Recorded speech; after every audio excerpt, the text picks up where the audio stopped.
Lokam punana munayo bhayanti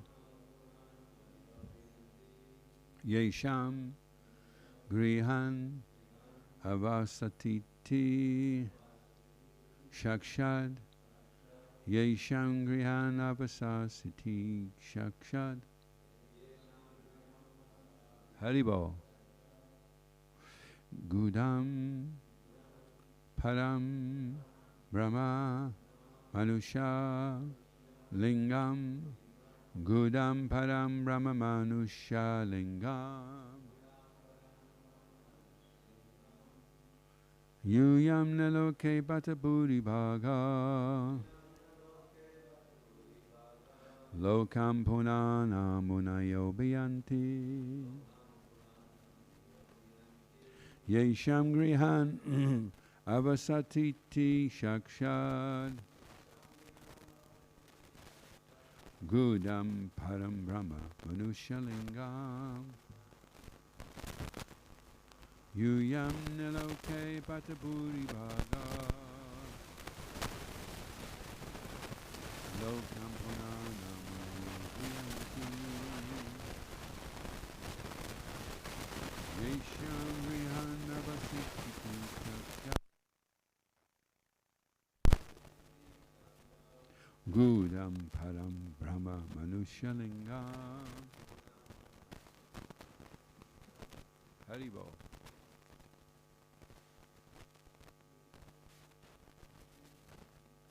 Yuyam naloke bhataburi bhaga Lokam punana namunayo bhayanti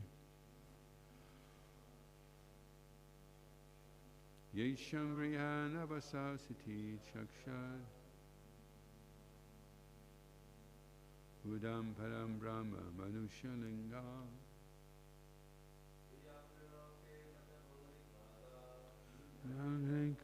Bataburi bhaga Lokam punana muniyam bhayanti Yesham grihan avasatiti shakshad Gudam param brahma manushalingam. Jayananda.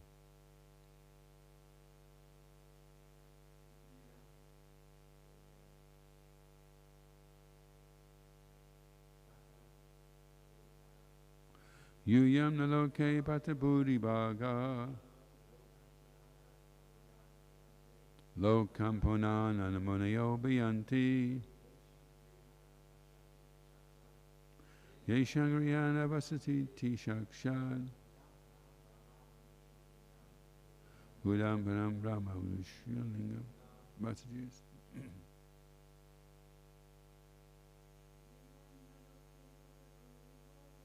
Yam naloke pataburi bhaga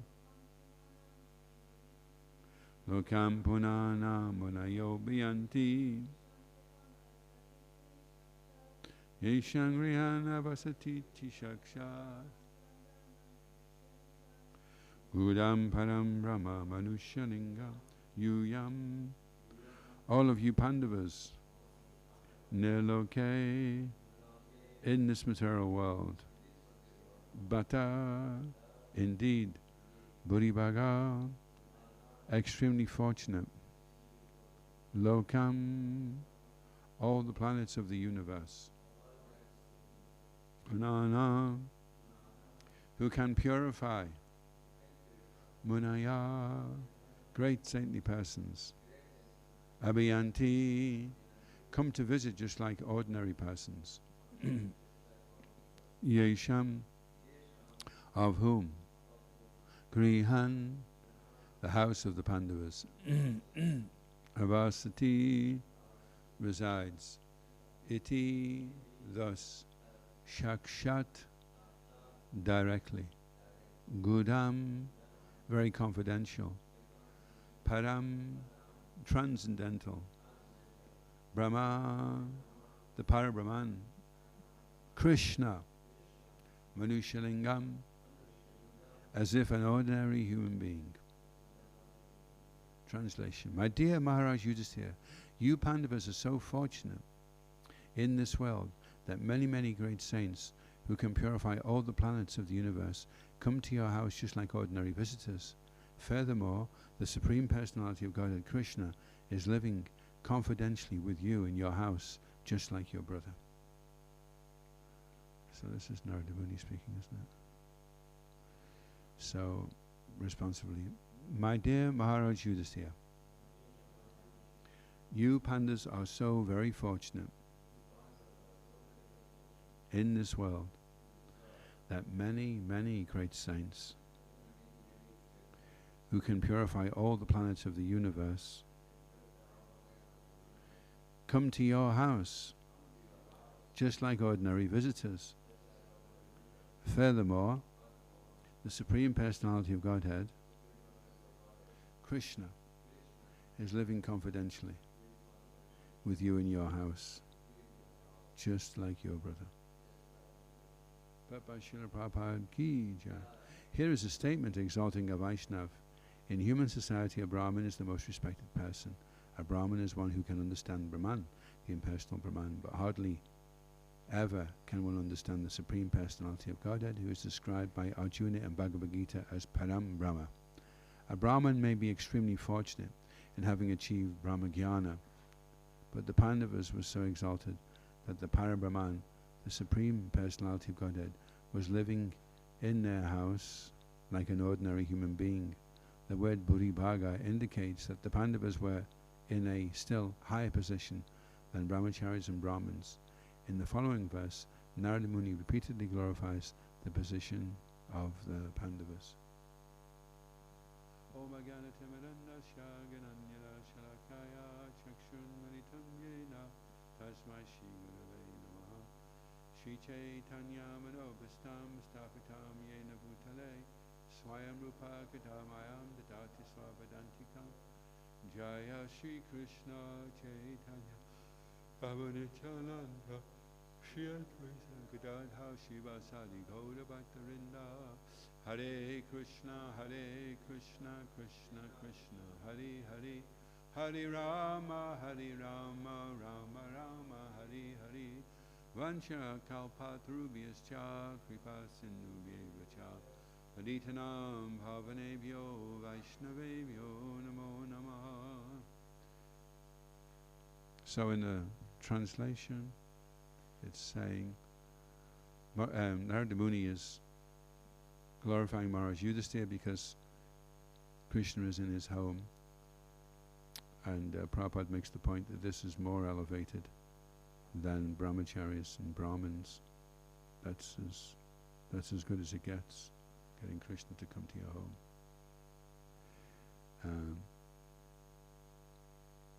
And part of the reason why Narada Muni is glorifying Maharaj Yudhisthira in this way is because Maharaj Yudhisthira is a very humble devotee. He doesn't see himself as very exalted, and constantly Vidura, Narada Muni, other great devotees, they remind him that actually Krishna is present in your home. So you would think that all your problems would be over, right? If you went down today, we were celebrating Krishna Janmashtami. If we could have Krishna turn up today, we'd think, wow, well that's it.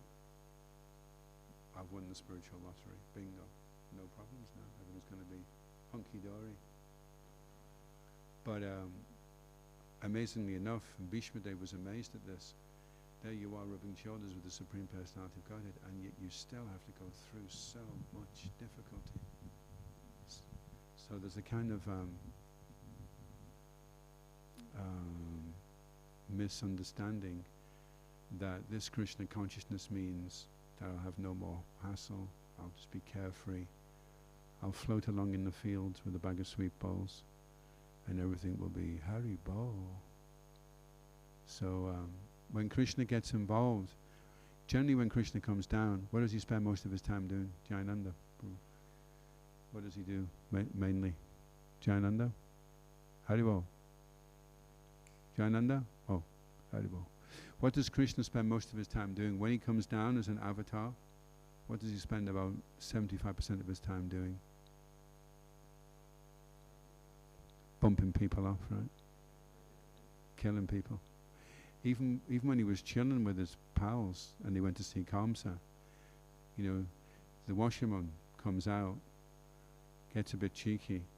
Next minute, it's a decapitated torso, gushing blood down the gutter in Mathura. So that's just how Krishna deals with the demons. At the same time, it's a blessing. So we have to try and go a little bit deeper when we see Krishna's pastimes, that there's something deeper going on than just killing. He's liberating. When Hiranyakashipu was in the laps of Lord Nrsingadev, it looked like it was really grotesque, you know, because Jai and Vijay had agreed to come down and play the parts of demons just so that Krishna, Vishnu, could enjoy some fighting. And then there he is, and you know, he's doing Vishnu a favor, and there he is in the lap, just about to get his entrails ripped out. I think it's a bit of a raw deal. But I read this article about Ahovalam, and it was saying that when Hiranyakashipu touched the lap of Lord Nrsingadev, he remembered his Swarup, and in complete bliss, he had his entrails taken out. So towards externally it seems really, well, that's a bit intense. But from the devotee's point of view, he's experiencing bliss and ecstasy. Even the Pandavas, although it seemed like they went through so much difficulty, because Krishna was right there with them. In fact, Mother Kunti, when Vidura turned up, at that point she realized that Krishna was looking out for them, and at that point there was no more anxiety for her. She realized Krishna's looking after us, nobody can harm us. It looks like it's scary, it looks like terrible things are happening, but Krishna's hand is there and everything is fine. And that's the big if. Krishna says, what's the big if in the Bhagavad Gita? There's one part in the Bhagavad Gita in the 18th chapter where Krishna says if. What's the big if?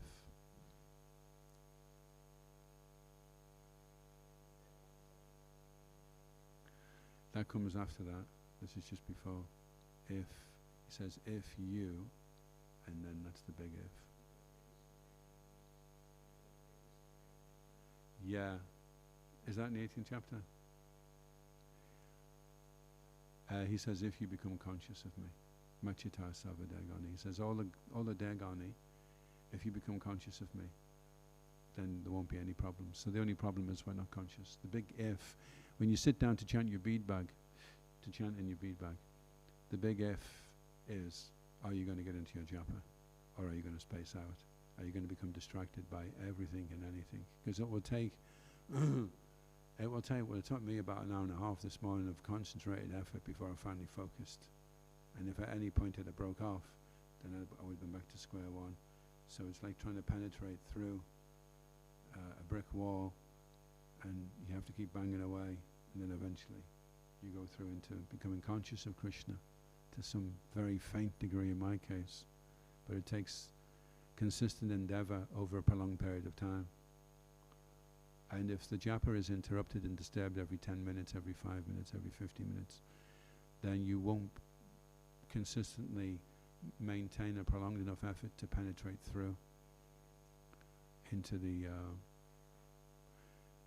that level of consciousness where you are conscious of Krishna. And Krishna says, if you become conscious, and then he says, if you act out of false ego, not hearing me.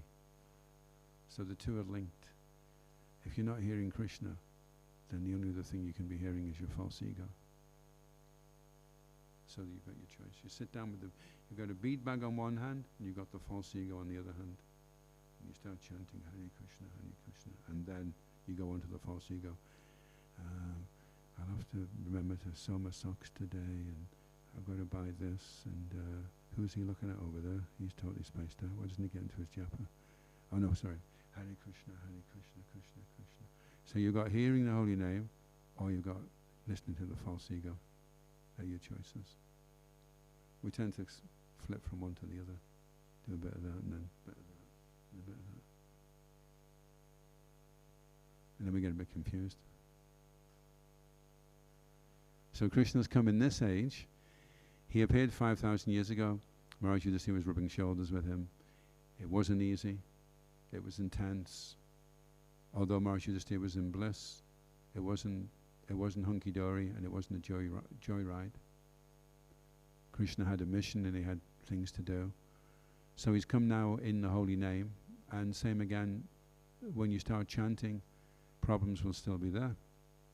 Difficulties will still be there. People will still die. People will still try and sue you.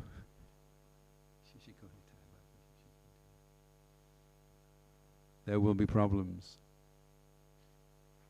So that there's nowhere on the dotted line when you join the Bhakti program in Krishna consciousness that join the Hare Krishnas and have a totally carefree life. Doesn't say that anywhere.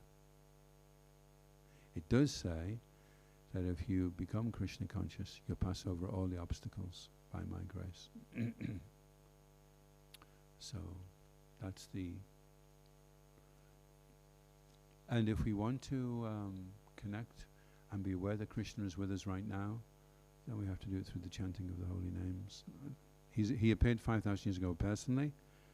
Then 500 years ago he came again, and he gave a process, a method, but only for those that really want, are really serious. I heard the meaning of serious the other day. It comes from series. It means that when you systematically plan something, that's when you're serious. So you have your sadhya. I would like to chant Shuddha now. I would like to sit down and chant for 2 hours with focus and no other distracting thought. That's your sadhya. And then you have where you're at right now, and then you have your plan. How am I going to get there? How am I going to slightly improve by small increments every day, so that I get to the point where when I put that bead bag on, there's nothing going on in my mind but Hare Krishna until I take the bead bag off. One time a devotee asked Srila Prabhupada, what should you think of when you chant Hare Krishna? Srila Prabhupada thought for a minute and he said, the chanting is the thinking. So if we have a machine that can monitor a devotee while he's chanting, it should be that when he's chanting, all that's coming out is Hare Krishna, nothing else. Otherwise it's inattentive, and inattentive is aparad, and aparad is one of the 3 A's that stop us. Aparad, anatta, and avidya. So there's ignorance, there's unwanted things, and there's aparad. So if we chant attentively, that destroys all aparad.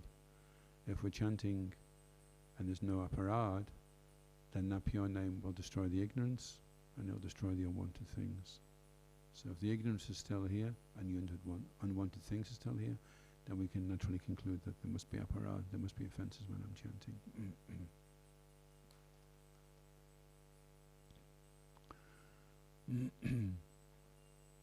Any questions or comments?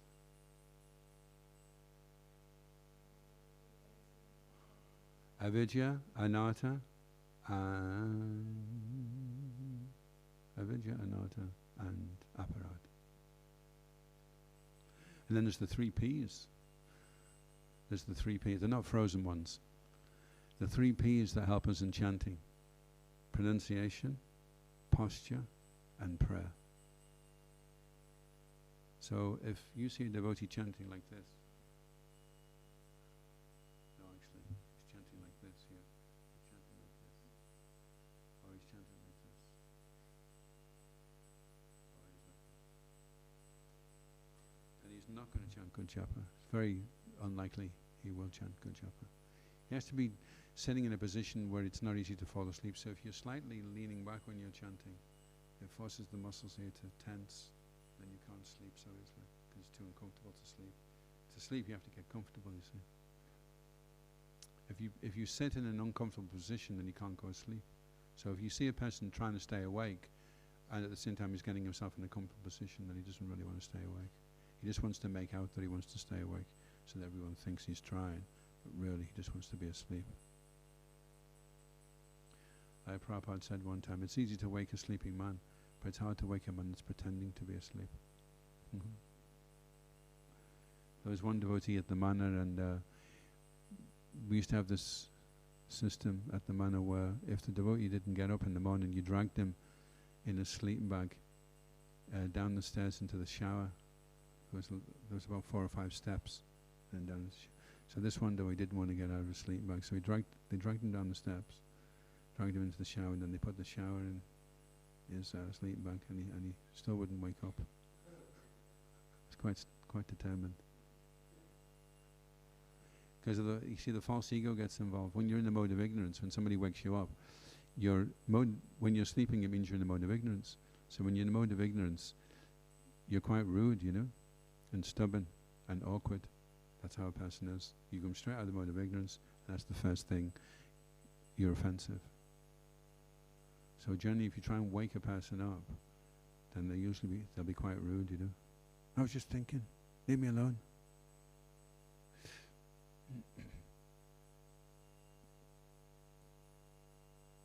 Any questions or comments?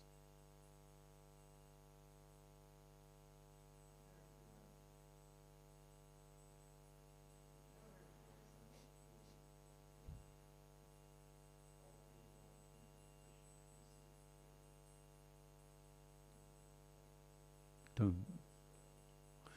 I just read a story in the little book, Blue Book of Krishna, by Shubha Vilas.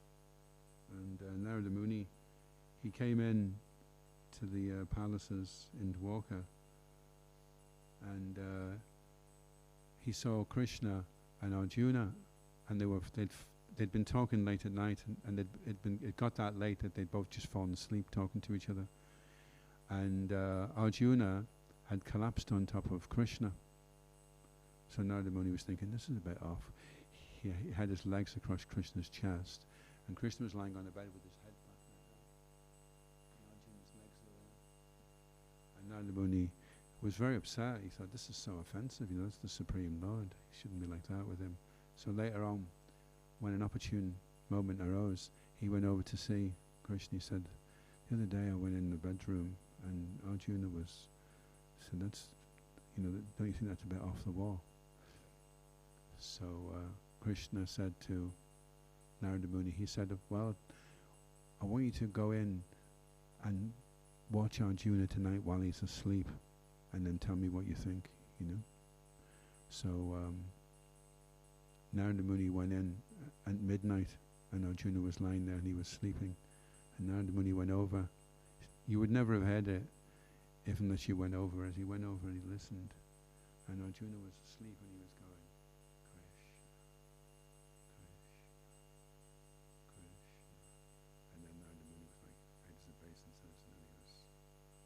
respectful,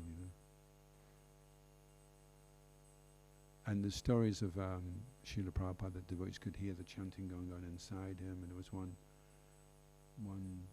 Baba, and he was sick, and the doctor came in and he put the stethoscope up on his rib cage, and you could hear the mantra going on inside him, just vibrating inside him all the time. And that's why association of devotees is an acquired taste, and we just respect devotees, and if they're doing steady service, then all glorious. Wherever else is going on, they've managed to continue on in their Krishna consciousness decade after decade, so that's amazing. And we try and look beyond maybe he supports a football team that we don't like, or whatever, or doesn't wear stylish clothes or something. Drishtais Prabhava Janati Vapasasta Doshan Aprakritatami Bhakti Janashi Paje Ganganga Samna Kalabud Badafena Pankia Brahma Davatam Abhagachati Nira Dhamai. You should bathe in the Ganges without considering the condition of the water, and you should associate with the devotees also without considering the superficial cosmetics of the devotee. Jayananda Prabhu, you got a question?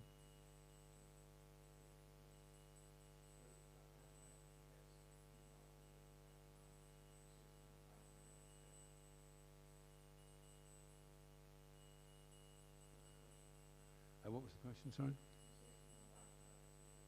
You said there is Vaishnava etiquette. Oh, about Vaishnava etiquette. Yeah, Vaishnava etiquette is Krishnati Yajigirita Mana Shadriyeta, with the mind, at least. That's the very lowest respect, with the mind, mana. Then with the body, and then with the heart. So 3 levels of respect At least we respect people with the mind. And then with some we pay dandavats, those that are fully engaged in worshipping the deity. And to some, we offer our heart, guyam, akiti prichiti. We open up the guyams, the secrets. There are no secrets with the advanced devotee, but we shouldn't be going around wearing our heart on our sleeve and telling everybody. That won't be good. It won't be good for them, and it won't be good for you either, because it'll be aparad when they breach confidentiality, which won't be good for them, and it'll be discouraging for you also, so it won't be good for you. So you have to be canny. What's canny, Adhikavi? What does canny mean? Canny. Canny. He's a wee canny lad. What's canny? You don't know canny? How long have you been in Scotland? What does canny mean? Shrewd. Yeah, yeah.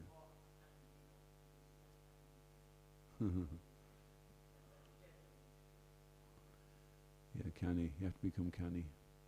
Which means, and it's funny, isn't it? The nectar instruction, Rupa Goswami is encouraging us to discriminate, to distinguish who is Kanishta, who is Majjhima, who is Uttama.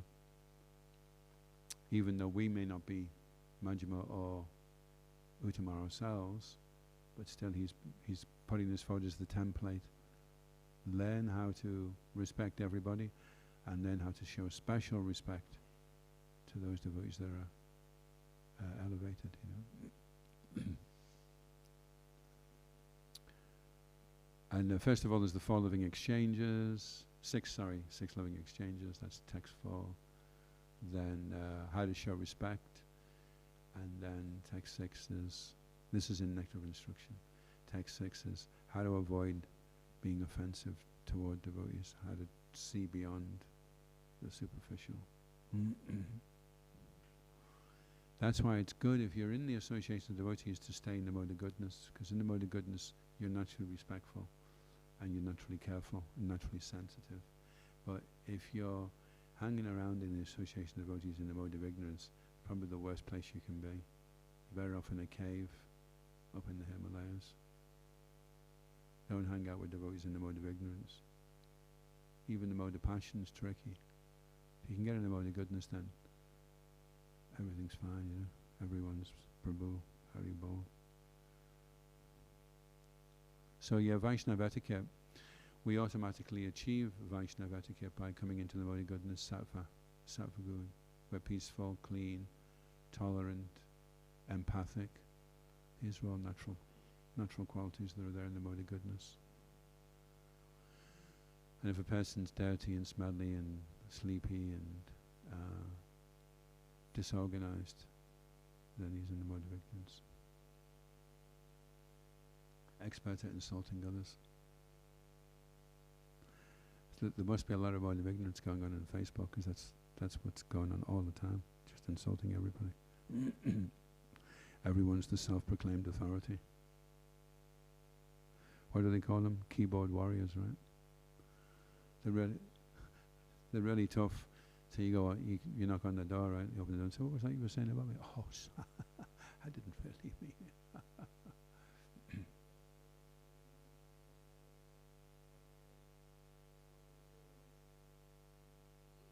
Yeah. Just share posts from, you read Srila Prabhupada's books, you can share it really easily. You just put it on. That's all I ever do.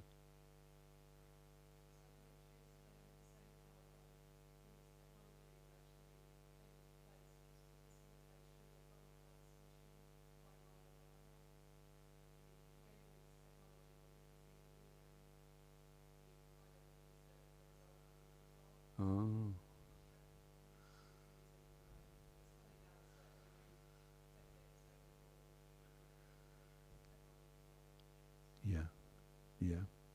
Yeah, that really helped Srila Prabhupada. Weapons of mass destruction. That's what Jayadvaita Swami calls it. They reckon 80% of internet is porn. That's how it's used. And it's especially young kids that are being hijacked by it. So that's better to have technophobia. Although it can be used nicely, so you see how devotees use the technology. There's this new film out now. I've not seen it yet, but everyone that's seen it, this film about Nrsimhadev Avatar, Maha Avatar. Apparently it's really powerful, really good. I mean, there's amazing things, amazing Mahabharata they could do using all that special effect.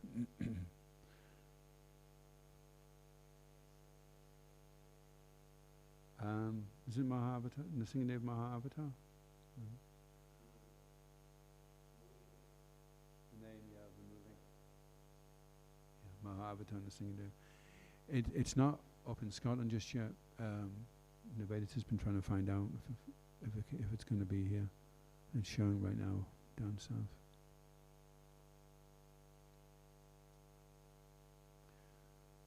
So everything can be used in Krishna's service. We just have to know how to do that. And we live in a culture of respect, so we have to learn how to respect everybody. And that's really what Vaishnava etiquette is, showing respect. That's why we bow down and offer seva. And we say every morning, Trinadapi Sanicca Natarapi, to be lower than the straw on the street. And ready to offer all respect to others. Then we can chant the holy name constantly. So that's what stops us from chanting the holy name, is the false ego.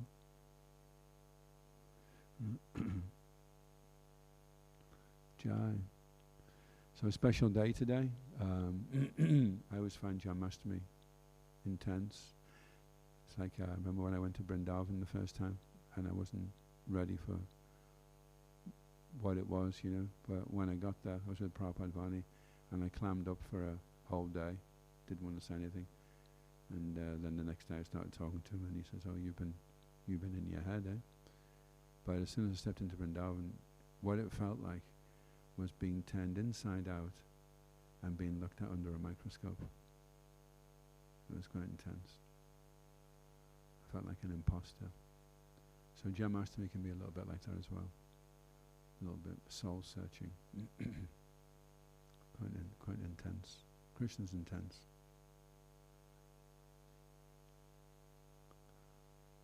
But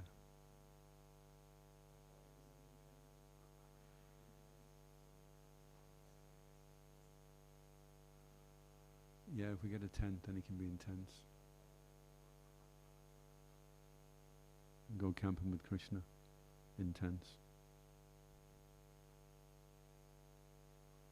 Yeah, Krishna's he's got a pace that he wants us to move at. That's why it's called the movement.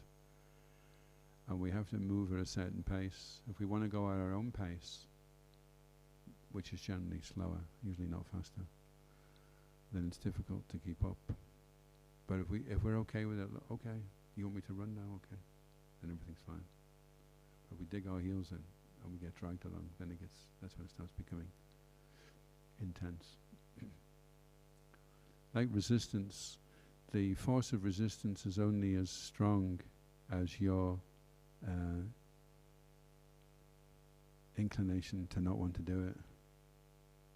So the more resistance there is, the more you're hanging on to material things. And when you let go, then you can let God. Jai. Shri Krishna Bhagavan ki jai. Iskon Guru Vrinda ki jai. Srila Prabhupada ki jai. Gaura Premanandi.